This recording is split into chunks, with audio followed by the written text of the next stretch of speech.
Hello, everyone, and welcome. My name is Sarah Macias, and I'm so glad that you have decided to join us for the Green Seminary Initiative's Eco Building and Grounds webinar.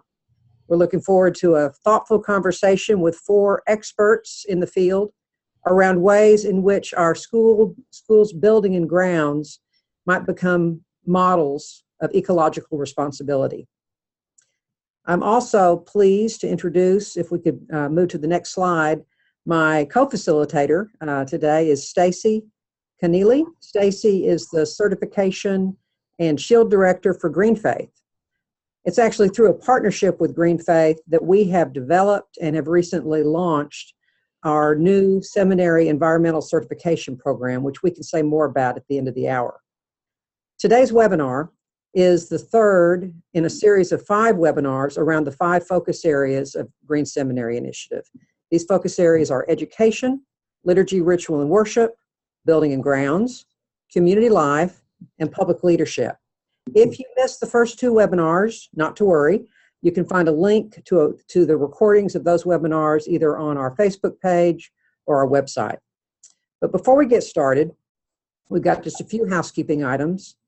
While you get a chance to see our mission statement on the screen, we would ask that you please be sure that your lines are muted unless you are speaking. Like other webinars in this series, we are recording this one, and in order for us to be doing that so that we can share that with others, and the muting will help us to ensure a good sound quality. For the first half of our hour together, Stacy will be guiding a conversation with our panelists, and there will be time for us to field your questions. You'll see a spot there on the bottom of your screen that says chat or questions and answers. And you can just text your questions or comments about what any of the panelists are covering, and we can talk about those at the end of the hour. Today, under the topic of building and grounds, we're going to talk to our panelists about 5 areas. We're going to talk about energy, focusing on how we can reduce our seminary's greenhouse gas emissions and to expose students to best practices in energy conservation and efficiency. We're also going to be talking about water and what steps we might be able to take to conserve water and protect water quality. Best practices in waste management will be discussed today, and how to implement a waste reduction and recycling program.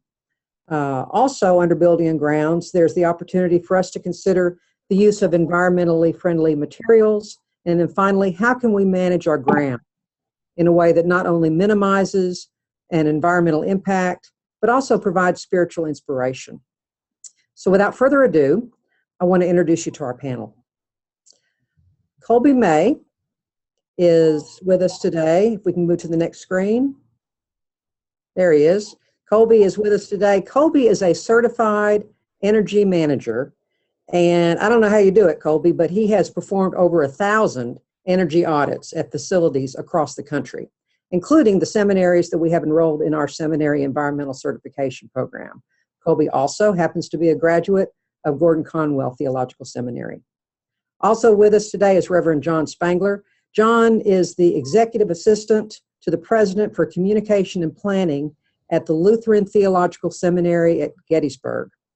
As the team leader for the seminary's planning, assessment, and governance support efforts, he has led recent campus development projects to make Gettysburg Seminary a leading green institution. We're very glad to have John with us today.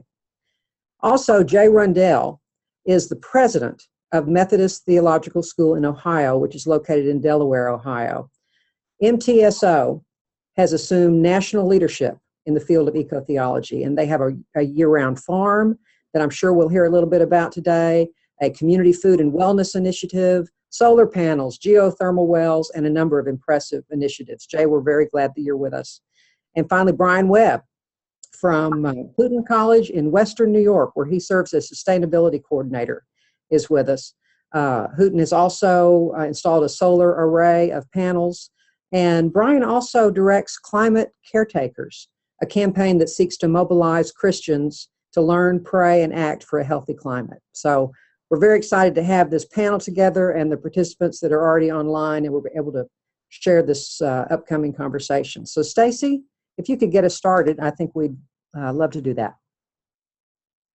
Sure. Thanks, Sarah. It's really good to be with all of you this evening and to have this lineup of panelists with us.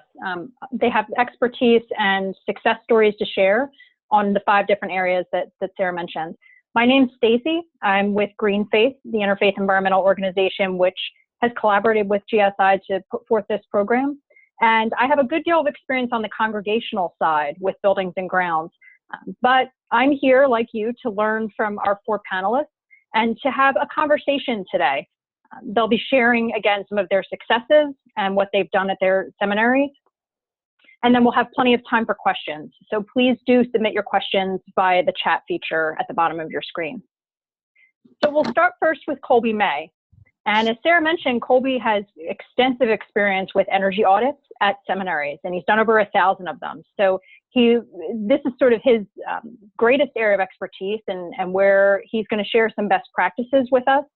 But also, Colby, if you could share anything in the way of challenges that you've seen with energy conservation at seminaries and the greatest areas of opportunity, we would love to hear from you. You have 5 or 6 minutes to share your story with our group. All right. Well, sorry if there's any background noise, guys. I'll just let me know if there is, Stacy. So yeah, I'm a certified energy manager. Have been since 2001. Became very interested and kind of collaborated with the state of Texas. And state of Texas, we have 1,100 independent school districts, and we were tasked with going to every one of those schools, and many of them, like Houston, have 300 to go and work. And this kind of answers the question with challenges. You go into a school, and this overflows to churches and faith-based audience, which I'm getting there as well. But you go into a facility, and the facility director, facility staff, they're constantly in reactive mode because they wear a lot of different hats, and that's understandably so. But reactive maintenance is really expensive maintenance, and preventive maintenance and is as a means to stay on top of stuff. But our goal was to come in and work with the facility staff in regards to energy management and to help create a more of a proactive team, thinking kind of outside the box. So we did probably over 1,000 with schools, but then 2012 went to Gordon Conwell, focused on missions, became very passionate about the local church, but also the way sustainability plays into missions. So I'm also a missions pastor. I started a firm called LIT, where we sit at this intersection where we use sustainable principles as a means to further the gospel. I won't get into that, but when we're going into schools, we're going into colleges, we're going into churches, the biggest thing that we see is, I would say, probably not a united front in regarding sustainability. You're looking at the overall building mechanism of a church or a large college, and there's just so many different pieces to it. HVAC is probably, heating, ventilation, and air conditioning is probably 50 to 60% of your utility use. Lighting is 20%. We also have plug load and water use and understanding utility bills. So there's so many different pieces together. There's people that are responsible for over different parts of the seminary or college or church. So one of the biggest challenges is when we go into a facility and you see not a united front in a sense, and you see a reactive mode where people are just trying to put out fires instead of thinking strategically regarding energy conservation. So in regards to the challenges, Stacy, that's some of the biggest things that we see is the united front. I think GSI and other organizations are trying to remedy that by creating organizations like you guys are, by doing seminars and webinars like you're doing now that addresses those things. I would say a lot of success stories like we're seeing at MTSO with Jay and at Brian Webb is the good news is you don't have to spend money to save money. According to the EPA, 30% of the energy we use is wasted. Of over 1,000 facilities, every single one of them have a no-cost or a no-cost behavioral aspect where they can regain or divest, if you will, by just simply changing the way that you behave and regaining a lot of that lost energy out there. So when we go into like a Houghton or MTSO, we're working with them to create more of a proactive environment, trying to find the abnormalities in HVAC or lighting, which all of it encompasses just a simple behavior, no cost aspect to it. And you can regain a lot of your energy conservation through behavior change. And Stacy, we may need to move on to our next panelist, but if Colby has some additional things, hopefully there'll be some time to hear back from Colby later. Is that okay, Colby? Yes, sounds good. Thank you, Colby.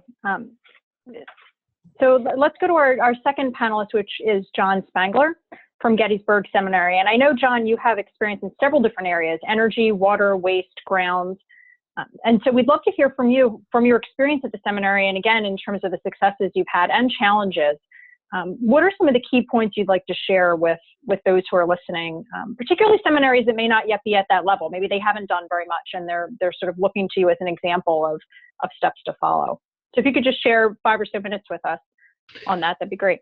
Sure, thanks, Stacy. I would say that we came into this kind of a topic because I inherited operations and plant and planning responsibilities one day in 2006. And this is a 53-acre campus that has historic neighbors in the Gettysburg National Military Park. It has a borough and an adjacent, we span a borough and an adjacent municipality. Development and land use in a landlocked borough is always intensive, and it's a tourist destination. A little town of 10,000 people where a population the size of the city of Chicago comes to visit every year. So it's an interesting kind of place. And we were initially experiencing multiple failures in an underground steam system, which dated back to the 19th century, and seminary's been there a long time.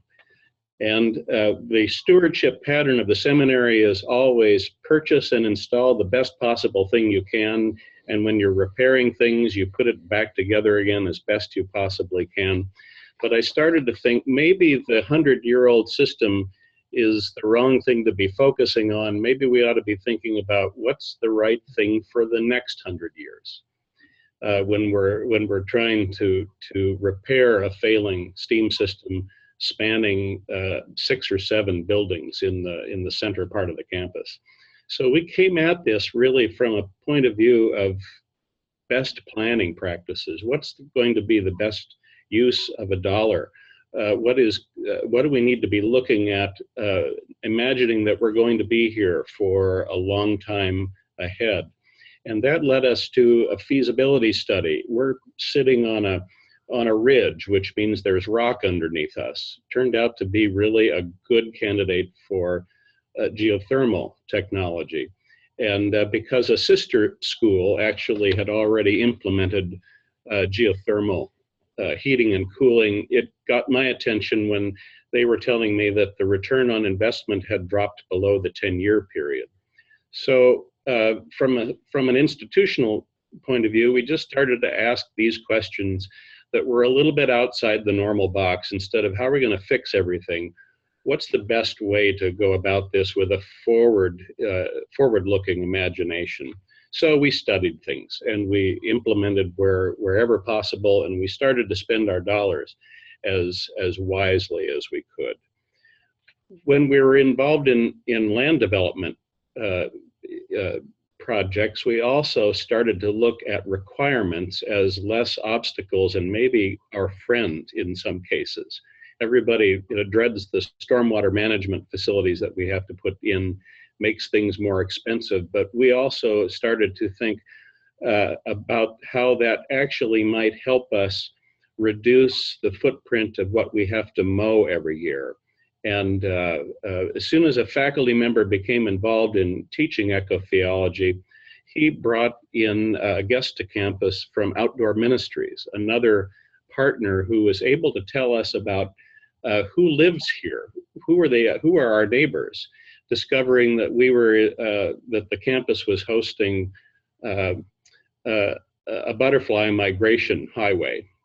And that we knew we had raptors, lots of hawks around and a few bald eagles, but we also had owls. We had really more wildlife than we knew of, and therefore wanted to take into consideration who we had here. We wanted to also look at that carbon footprint measure, because if we're going to be a more sustainable institution, we also have to be more efficient. 53 acres with 25 buildings, a lot of them older structures, really pose challenges for us. And because we're maintaining, and because we're paying utilities, and because there is waste built in, as Colby said, we're facing those same kind of questions that everybody faces. And we're trying to look at ways of reducing our carbon footprint along the way that both is the right thing to do and is also going to be persuasive to our board of directors and to those who want to know what the return on investment is. The president and the board were behind me when I suggested that we engage in a serious feasibility study on the geothermal front. That meant we spent a good $15,000 to $20,000 up front to learn what the payback was, what the potentials were for each of our key buildings. And then I think the last thing that I should mention before we move on to others would be there's a certain amount of risk management that we should all be doing from time to time. And as an older institution, we had more underground fuel tanks than I'd like to imagine, and we had comfort with. So we embarked on a plan over time to eliminate those, and unfortunately discovered that we had an abandoned in place set of tanks that we didn't even know about that was improperly left in place. So there were things that we had to do, and things that we wanted to get after that. I would say that one thing that I'll come back to later in telling more of the stories is that we had such a good experience with geothermal technology because it didn't interfere with landscapes and view sheds and historic views that were such a sensitivity here in the Gettysburg area. That was a real winner for us. And the other thing is that when the institution took this up and when we started to spread out our interest to create a green team, to get students, faculty, and staff involved in this, lots of energy came to the table. And the excitement of the institution being behind this kind of effort brought out opportunities and expertise right out of the student body and the faculty that got us a really good, healthy start and kept momentum. Thanks, John. It's really exciting. I'm excited that we'll have some time to also come to questions and circle back to some of these stories. Thanks so much. So next we have Jay Rundell, president of Methodist Theological Seminary. And Jay, same question for you in terms of these 5 areas that we've talked about of waste, energy, water, grounds, and materials. If you could share some best practices, success stories, and particularly I know that you have a thriving garden there on campus and some other initiatives that really help you stand out. So we'd love to hear from you. Okay. I'll start with energy. That was the first one you listed, and probably the first thing that was on our radar a number of years ago. And it's hard to know, it's hard to look at any of this in linear fashion, because we would start something and that would create a little more conversation about something. And then, as you all know, on a campus, people move into advocacy roles in a hurry. And as we started doing a few things, the gentle but consistent clamor about alignment. We have 3 degree programs that have eco-theology specializations in them, and so it was really students who kept us moving. As an administrator, it's easy to look at a couple of accomplishments and think, okay, we've done what we can for this cycle. Next year will come around, we'll have more students, but the more we did, it seemed the more opportunity was there. In terms of energy, the early things we did, things like motion sensors on lights, looking at how much we use and trying to help people move into a self-governing role there, just creating some challenges, which parts of the campus could could lower their usage the most. This was maybe 7, 8 years ago when we first started working on some of that. We also then did a little bit with water in the low-hanging fruit, really, the inside kinds of things. We did something as simple as adding drinking fountains that had water bottle fillers on them, and that led to some struggles over kind of a cultural shift. I think most of the campus wanted to participate in that, and yet we, like many places, had conditioned ourselves to think about hospitality, meaning now we're going to hand someone a water bottle when they're there to speak for something. And may sound like water fountains with water bottle fillers would be an easy thing, but to really get to the point where we were utilizing that and moving ourselves away from plastic bottles of water, that was tougher than I would have thought it would have been. Waste management, we've done a lot of recycling, kind of the things that I think most institutions try and do there. Try and buy as much as we can in the purchasing end. It's one thing to recycle. I think it helps the cycle better if we have strong commitments when we're doing our purchasing to make sure we're looking at it on that end as well. Ground, we're on 80 acres. We're in Columbus, Ohio. We're on the edge. We're in a suburban area, but our campus is large enough that we feel almost like a rural setting, more like a small college than a seminary in terms of the size. We have probably 250,000 square feet under roof. As I mentioned, 80 acres. The biggest thing we've done with grounds is about 3.5 years ago, we started Seminary Hill Farm, and that has grown rapidly. That started as, again, kind of an alignment issue. Students who were hearing about food justice kinds of things in classes started asking, why are we eating processed foods in the dining hall? We're at the point now where we have quite a few acres under cultivation. We have 2 large hoop houses, greenhouses, and 15 smaller, I think 80-foot by 12-foot greenhouses with elevated beds. We provide a good share of our own food and barter and trade with other local farmers and folks, so that a majority of our food service is very, very local. We sell to a lot of restaurants, farmers markets, work with food banks. We have a food and farm team of about 10 now, which is much larger than we would have expected.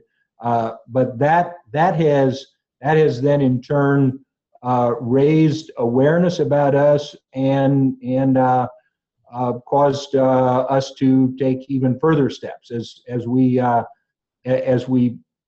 I think it was really as we added the farm and happened to hire foodies to run the farm. We raised our ability to offer hospitality and to host organizations that are doing green work. So in Ohio, particularly in Central Ohio, we've become a center for this. And when you start bringing more and more groups who are committed to this work, you see more possibilities. So back to energy, we've added a large photovoltaic solar array and have the second phase of that coming online in the spring. We've done a geothermal system that handles we have 16 buildings, but we have 2 large classroom administrative buildings that are completely served by geothermal. We added an 18 deep well closed loop system. I wish I could quote the tonnage of it to you. I can't. But that building complex is largely sustainably served at this point. Stacy, I don't know how I'm doing on time. If you want me to move on. Oh, we've done Colby, since you were with us. I think we were doing trying to finish up our LED lighting when you were with us. We're now at about 98% of the campus is LED lights, including outdoor lighting. That's been a big move for us. We think that combined with the solar and the photovoltaic is making us very energy independent. Great, thanks so much, Jay. I'm glad that the audit has moved things along even more. That's exciting. So let's finish up with Brian Webb. Brian, Sustainability Coordinator at Houghton College and also the Director of Climate Caretakers. So same question for you, Brian, and we'd also love to hear, in your role as Director of Climate Caretakers, if you've seen success stories that way or best practices with that work that also applies here. Great, thanks, Stacey. Excited to be here with everybody on the call. We have quite a few things that we've been engaged with at Houghton College in terms of, I'm going to speak to energy, water, and waste and recycling specifically. But related to energy, one of the things that I did early on that was really useful was to work hard to get a handle on our utility bills. If your institutions are at all like ours, our accounting folks just made sure that they were paid effectively, but really didn't have a good handle on what buildings were using, how much energy, and making sure that we were being billed appropriately for stuff. So just spending some time doing the boring work of digging through utility bills can often be really useful for identifying things that places where you can reduce energy and just better understand how you're using energy. Beyond that, there is a lot of low-hanging fruit, and I've been able to actually sell quite a few projects just doing the simple payback analysis to my boss, like many schools. We're primarily undergraduate liberal arts school, and like many schools in that category, we're in a bit of a budget challenge right now. But when I am able to go to my boss and say, hey, I've done the calculations on these lights here in this atrium or that elevator or in this building, and if we switch these over to LED, we pay for it in 6 months. And that's an easy no-brainer for him to come back to me and say, okay, great, yeah, I'll give you the money for that. You know, pay it back within the same fiscal year. That's easy. And I've been surprised at just how many of those types of projects I've been able to find by doing the simple analysis. Like Colby, your campus will do a big detailed analysis and come up with all of that for you. But even if you just look around at some obvious things like lighting in elevators or rooms that are used quite frequently, you can easily find places where there's payback available. We did install about 2 years ago a large solar array, actually the largest on the college campus in New York State, which we're pretty excited about. We beat out Cornell for that. There's not very often we get to say that we beat out Cornell for something, but we did with our solar array. And that was actually funded through, some of you may be familiar with the power purchase agreement. I won't go into all the details of that, but essentially the 60-second summary of that is it's a way to fund renewable energy projects, particularly solar, but they also have these for wind as well, without paying any upfront capital. You don't own the system itself, but you negotiate with a third-party contractor who owns the system to buy the energy generated from that. So we, as a result, have a really large solar array on our campus that we didn't have to pay for. It gets great press from that. We actually negotiated to keep the environmental attributes associated with it so we can claim that we're reducing our carbon footprint even though we own it because we're paying the environmental aspect of it. So for us, that was an important piece of it. And we're actually saving about $60,000 a year from it as well. So that was a big win-win. And those kinds of projects are often available. Some states are better than others. It a lot depends upon your energy utility rate, but also on the incentives of your state. So definitely worth looking into depending on where you live. Yeah, related to water usage, I also had some really quick payback type things, particularly looking at shower heads and faucet aerators. I mean, we're getting down to the nitty-gritty boring stuff here, but when you look at switching over to low-flow shower heads or low-flow faucet aerators, we found that there was about a 3-month payback time on that, and that included paying for the hours of the facilities folks to change them out. Aerators are super cheap. Shower heads are quite cheap as well, and when we crunched the numbers on that, we found very, very quick payback. And we're actually able to save $5,000 the first year that we did that, all with 3-month payback time. So those are two things that if you don't have low-flow shower heads or faucet aerators on your campus, definitely it's a quick and easy thing that you could do that will have very, very quick dividends. On waste and recycling, we had a recycling system in place, but it was sort of haphazard where in some rooms the bins were brown, some were tan, some were black, it was basically whatever extra trash bins we had, we decided to completely overhaul all of our recycling bins and make them all blue. It was a bit of a tough call because it meant getting rid of a whole lot of functional bins, but the problem we were finding was that people just didn't know what was trash and what was recycling. So investing in buying all new blue bins, and you can get the little office size ones for $5 from Depot, but investing in those and putting them all around campus has been really instrumental in communicating better to our students and as well as faculty and staff in terms of what's recyclable, what's not, and where you put it. We also decided to adopt the philosophy of wherever there's a trash bin, we're going to have a recycling bin right beside it, so that inconvenience is never an excuse for not recycling. So there's two ways you can do that. You can buy recycling bins to put where trash bins are, or you can remove trash bins that don't need to be there. So we went with that, and it's been really beneficial for us. Of course, there's still a lot of, invariably I walk by a trash can and there's something recyclable in it, but it happens a lot less now that it's convenient and simple. And we worked really a lot on signage for that as well. A big piece of the signage for the recycling bins around campus was making sure that we clearly listed in a little sheet that we would hang behind the bin what was recyclable and what was not. And then for some of the more high traffic areas where we needed fancier bins, where just the simple blue bins wouldn't do, we're kind of invested some money into nicer ones. And for those we actually labeled, we bought trash recycling combo bins in the same unit, and we labeled them landfill and recycling, just to help emphasize that it doesn't go away, it goes to the landfill. And I've actually got quite a lot of comments on that from people, like, oh yeah, I'm glad you put that, that's a good reminder for me. So we've gotten good feedback there, and that's been really useful. I think those are the key talking points I wanted to make sure to hit on. We do have, my role here as sustainability coordinator is nice because I'm able to focus on this as a dedicated type opportunity. I know it can be hard if you're juggling multiple positions to figure out how to do that. Oh, right, and Stacey, you wanted me to mention something about climate caretakers as well. So Climate Caretakers, we're an organization that basically aims to get Christians, ordinary Christians, to pray for and act on climate change. We focus specifically on climate change, an issue that sort of overrides a lot of the other environmental challenges and stewardship issues that we talk about, and one that the church has traditionally underappreciated. And so we really try to focus on changing the conversation to say, as Christians, we care about climate change because we love our neighbor. So we focus a lot on how climate change disproportionately impacts the poorest people around the world, and how our call to love our neighbor really compels us to act on that.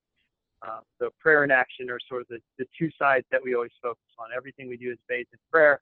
We try to focus on that in every aspect, but we also focus on getting folks to take action both in their personal lives as well as more kind of action on a societal level as well, whether it's calling their congressman or working with their church to do something, but getting people engaged in that. And mostly doing that through regular newsletters, social media posts, but we also organize events as well. We have events that we're organizing in conjunction with the People's Climate March, April 29th in DC, that is going to get particularly evangelical Christians to lobby in Congress on climate change on May 1st after the march is our big event that we're working on right now, but other things as well. Great, thanks so much, Brian. Stacey, I think we've received one question already from participants, and so I'm wondering if we might address that question, and then after that, some of the panelists may have some questions for each other.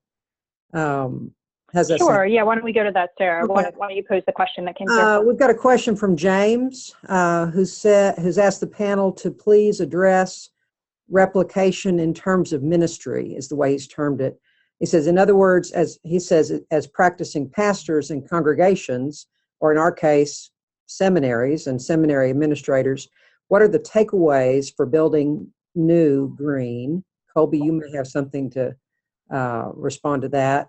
And what are some resources to develop enthusiasm? So those of you that are, like John and Jay and Brian, to a certain extent, on the campus, generating enthusiasm within your community. about doing some of this energy conservation and retrofits, et cetera. So does that, Colby, did you understand the question? Yeah, and if I'm misunderstanding it, please correct me. But some takeaways of greening either a new facility or an existing facility. Right. Obviously the takeaways is you're gonna say you're building a new facility, and I'm speaking from the energy management point of view. And say you go in with a geothermal or a solar, you're gonna pay for a new facility. You're gonna pay a little bit more up front, but in the long run, you're gonna spend and use a lot less energy. Obviously, it's gonna hypothetically, if it costs you $1,000 to run an older piece of equipment, it's going to cost you $500 to run energy-wise, at least run a more efficient geothermal or solar. And so obviously there's the payback. So that's some of the takeaways, at least in regards to energy efficiency. And maybe some of the others can address the question a little bit more. Right. John here, one of the things that I can say is as soon as we get a visible project going in the life of our own efforts here, a student came forward, a second career student who is a plumbing and heating expert, and brought us the proposal to put the aerators in across the campus. And we saw a savings similar to what Brian was describing, and others have probably seen if they've done this as well. 500,000 gallons of water saved in the first year. So that was just coming to us, $200 worth of hardware and a volunteer crew along with our own staff to place them around the campus. And it's that kind of enthusiasm. Actions just bring out other gifts and other perspectives. People get really interested and fired up about this kind of thing. It started to leak into our worship life. Our prayer life started to reflect this, and students asked for a bigger garden. We had a teeny tiny little postage stamp plot, and that garden is probably about half an acre's worth and growing. It's no farm yet, but we're paying attention to those schools, peer schools that have bigger garden and growing and farm operations, because we're actually generating enough that exceeds what the campus can consume. And so each harvest has seen food going to other organizations within the area. So good things beget other good things. Great. Jay or Brian? Yeah, this is Jay. Brian, go ahead, Jay. I think about the question in terms of what might inspire people in a local church, certainly there will be people who get the energy piece, who are interested in stewardship, both for financial and earth stewardship reasons. And I think we know many of our churches are poor users of energy. Our buildings aren't open very often. We have high ceilings. We have all kinds of things that we can address. I'll speak from our experience. The energy and enthusiasm went through the roof when we started working with food. It was a bit of a stretch, to be honest, for our board. Our campus community got it right away. But it took a little more to convince our governing board, really a farm on a seminary campus, why. I can say several things have happened there. One, especially if we're part of churches that are trying to figure out how to be vital in either small towns or urban areas. Many churches are trying to figure out how to work with younger folks. Our farm has been a magnet for millennials. It draws extremely interesting, very committed people to what we're doing. And the connecting food has made everything else easier. There is a sense of responsibility that you plug into around use of energy and that kind of thing. But food is something you can celebrate, especially religious communities. We make it's sacramental for us. It is fellowship for us, and it has been what has brought the energy and the enjoyment. I mean, we had people get excited about kale, and that doesn't happen everywhere. I'm kind of joking there, but not really. I mean, the other things we do have come about in a much greater way than we were doing them when we decided we were going to deal with food justice. And this little organic farm we have provides a lot of food in a lot of places, but it really is the experience of being at table together on campus that has driven everything else for us. That's great. To a church, I would recommend, if you have even a tiny plot of ground, if you have a flat roof that you can put a couple of small containers on, do something that gets you at table together with your people and people in your neighborhood. That's made all the difference for us. Wonderful. Brian, anything to add? Yeah, thanks, Jay, for that food comment. I think that's really awesome. One thing that we did when we were doing our recycling overhaul, I priced it out, and it was going to cost us around $6,000, and I just didn't have that much money. So one thing I did to inspire enthusiasm and participation across campus was I took, in determining how many recycling bins we needed, I did a survey across campus, one for this room, 2 for that room, et cetera. I then sort of took that, spaced it out by department. So I talked to the advancement department, student life office, the admissions office, and all of that, and it went to them to, hey, for $150, you can overhaul your office to get recycling bins to outfit and be part of this big campus-wide initiative. So what ended up happening with that is we were able to fund the whole thing, even though it cost about twice what I could afford, and it inspired participation across the campus such that other departments, faculty, and staff were a lot more invested in it themselves and felt a lot of pride in being able to, oh yeah, okay, for $120 we can outfit the student life office with new recycling bins. So it created more ownership to it and participation, I think, because of that. Right. Colby, did you have something else you wanted to add to that? And then Stacy, you may have some more questions for the panelists. Yeah, and just real quick, again, from an energy management point of view, I would argue that the most important thing that we can do is controlling our HVAC. For example, we installed control systems at over 50 schools in the Austin area, and over 8 years, they saved over $11 million simply by turning things on and off, being aggressive on set points when things come on and off, and then being able to share that with their student groups, what we call Watt Watchers, and that gets students excited. They then take that mentality home with them. So you kind of have this domino effect. But again, if there's one thing I would leave today in regards to energy management, it would be the most important thing is having control over your HVAC use. Right. Can I add one more thing, Sarah? Yes, John. An exercise that came out of a student project early on in our effort was a carbon footprint measurement with one of the online calculators. That particular exercise told us a lot about ourselves and our overall carbon footprint. But one of the things that it did was it taught us that the amount of carbon that we throw into the air from our campus, from mowing the campus every growing season, was the same equivalent of driving an automobile coast to coast 7 times. Mm. And that kind of discovery begins to trigger, I think, a wider, deeper, broader sense of stewardship.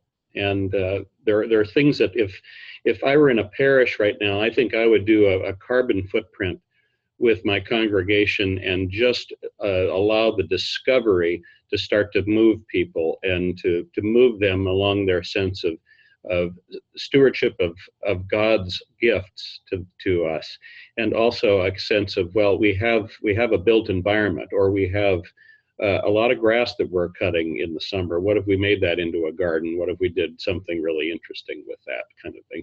And I think the questions then start to follow.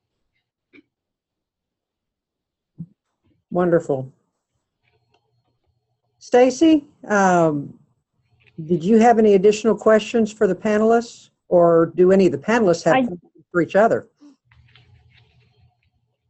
Sure, I have one I'd like to toss out there. So I heard a number of you mention, and I've seen this time and time again, both in congregations and seminaries, the kind of hurdle of as Colby mentioned, the proactive versus reactive, and that in a lot of cases, our communities, our organizations are in reactive mode, not necessarily doing the strategic planning and sort of thinking ahead, or I think as you, John, mentioned, thinking 100 years in the future. So I'm just wondering, for those who are listening in and will listen to this recording, and are really wondering, for their own seminary, what are a few of the most effective or first steps that you think a seminary could take to begin to build in or build out that kind of strategic thinking? And move from the reactive to the proactive. And I know, Colby, you'd probably mention an energy audit, of course. I think that's a key piece. But I'm wondering, particularly John and others, what have you found has worked best on your campus? Well, I'll start off hoping that others will really fill in that list. I think the carbon footprint was a stimulator for a lot of good things. And an awful lot of our low-hanging fruit became apparent at that point. So the water savings was really easy. It was less easy to replace all the toilets across the campus. We could handle all the faucets and the shower heads, but when you get to other parts of the plumbing system, it's a little more expensive. So we actually then take the longer view there and replace as we need to. The other thing that I think happens sometimes is that we are being approached by energy companies and purchasers that are bringing some of the analysis with them. Currently, we're in the project to replace all of our exterior lighting on our campus with LED. We're actually in the middle of that right now. It's a $40,000 outlay, but with a 4-year payback. So there are things that come with short-term paybacks. Anything under 5 years, I consider short-term. And some of you have been telling stories that are even better and shorter than that. And I think that it's also true that I think that Jay was addressing this very effectively, that we have a generation of younger adults who are so interested in a more purposeful view, taking a purposeful view of their faith and their planet, that if we aren't paying attention to some of this, it's to the detriment of our ministries. So these are areas that actually catch fire with people along the way. Struggling on the most obvious side is I haven't been able to eliminate styrofoam from this campus yet. With all of the good stuff that we're doing, there are still certain kinds of things that people don't want to get rid of the easy, cheap cup for some reason. So there's always a kind of renewal of our need for consciousness, awareness, and building in better communal behaviors along the way. I've always found we're reinventing that. Reintroducing themes every so often because of the turnover. We're a new community every couple of years. This is Brian. We had 2 specific events that really helped move us from reactive to proactive in terms of addressing environmental stewardship and sustainability. The first was when our president convened a creation care task force. That was met for a year with the goal of setting out an agenda for how can we as an institution be more proactive on this, and populating that with faculty, staff, and students combined. So that was sort of the starting key. And then the second was the creation of my position of sustainability coordinator. I wasn't in this at first as a different individual, but creating this position really enabled us to have a dedicated person who could do that as their job, to be proactive and thinking about what we can do. I think without this position, we wouldn't have nearly as much done on our campus as we do now. Obviously, that can be a hard sell because it comes with a higher budget number with it, but I think you can also make the argument that it's well worth it in terms of ecological payback, but also economic payback as well. Thanks, Brian. Jay or Colby, anything to add? I think I'm inspired hearing some of these things. I think I feel like once in a while we miss out on opportunities, things that students could help us with. As I don't know what your experience is, but sometimes it's tempting just to get stuff done. And there's so many things we can do to make our campuses greener. And to be honest, at times we just move quickly and not involved as many people as we might have. And I think we'd hoped we'd come up with an idea. Well, certainly students will want to. When we went with the photovoltaic, we figured out how many kilowatts we were going to produce using the sun, and we set a goal of eliminating or reducing our usage by the same amount. And we just assumed that every student would be as excited about that and go back to their dorm room or their apartment and not let their computer cycle when they weren't there. And I think we've tended to let administrative ideas drive a little bit too much. As we've listened to students, we actually see opportunities. The last 2 years,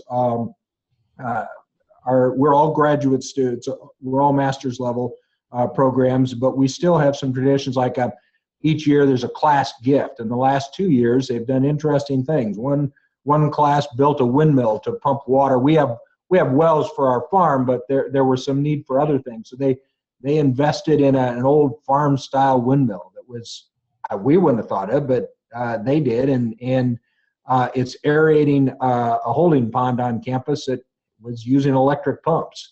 And so that was something we didn't think of, but students did.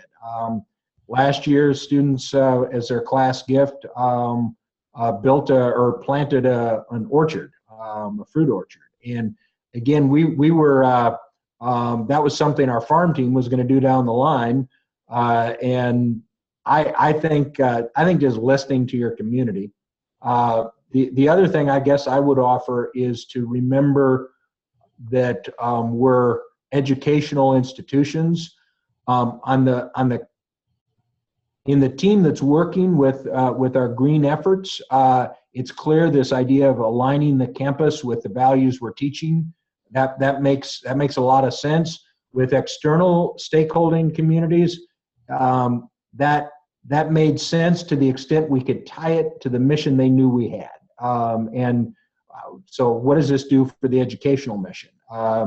And that's what a lot of our fund people who give us money were interested in. Well, what does this mean for graduate theological education? And so listening to those communities, we have tied as much as we can back into the degree program. We just added a faculty member, a new faculty line that we wouldn't have thought of without this. A person who's teaching in theology, ecology, and race, the intersections. That has brought conversations with people who weren't necessarily thinking environmental concern, but other social justice issues. It's brought them into the larger conversation. And these are all things that we wouldn't have thought of 3.5, 4 years ago, but it's listening to the voices that come to the table when you do something like this.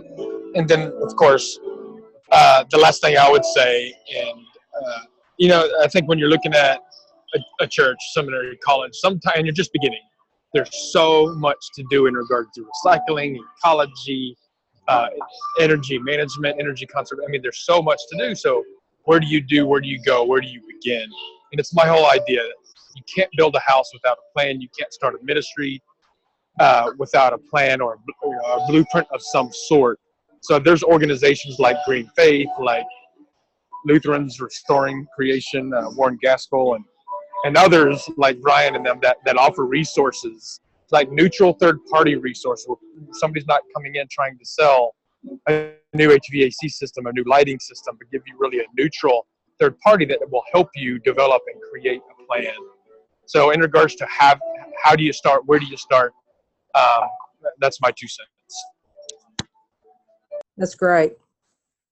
Stacy, how are we doing on time? We have just 5 minutes or so, Sarah. So I'm wondering if we might want to shift into some closing statements from the group. Yeah, just if there's just a 30-second statement that any of you would like to make, and we can just go around the panel on that, and then tell people about the next webinar coming up. Here, I'll kick it off 30 seconds or less. again, the hat I wear really focused on energy management, and I'm a big believer in solar. I'm a big believer in geothermal and wind and divesting from fossil fuels. I think the easiest and the first thing to do after some kind of a study is the behavior change aspects of controlling. Many times I'll walk into a facility and everything runs 24/7. Many times heating and cooling fight against each other. So changing the way we operate our energy, we can divest 15% just through simple behavior change strategies. I'm a big believer in that, and I'll kind of leave that as my closing statement. Right. John, any last thoughts? I would say that I've learned an awful lot about what we might do next from really important peer institutions and leaders like those on the panel here. I've got a couple of takeaways here as well, and also noted how similar our patterns and paths have been. But we started with little things. We started with kind of a significant study, and we saw other kinds of blooming interest in students and projects that extended to a garden. It became clear along the way when we were having to do a complete rehabilitation of our oldest and most iconic building on the campus that it would be a natural thing to ask the question if we should heat and cool this place with geothermal technology, and should we aim for LEED certification. And on a $12 million project, it was about $50,000 to $70,000 of extra investment that got us actually 3 points short of silver certification. So we're basically have the basic LEED certification on that building.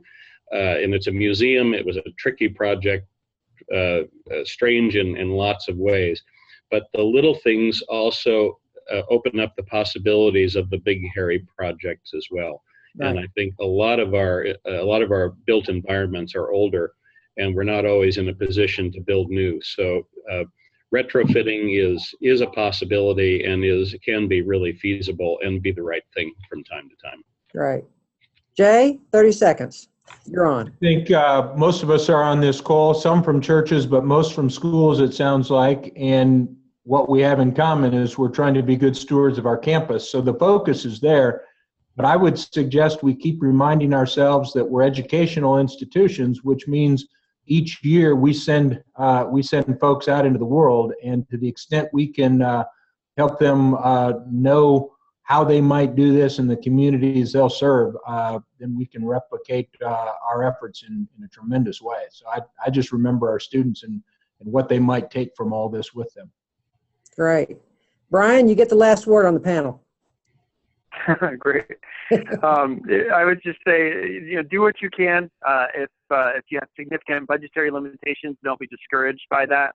All of us face that at different times, and there are still things that you can do.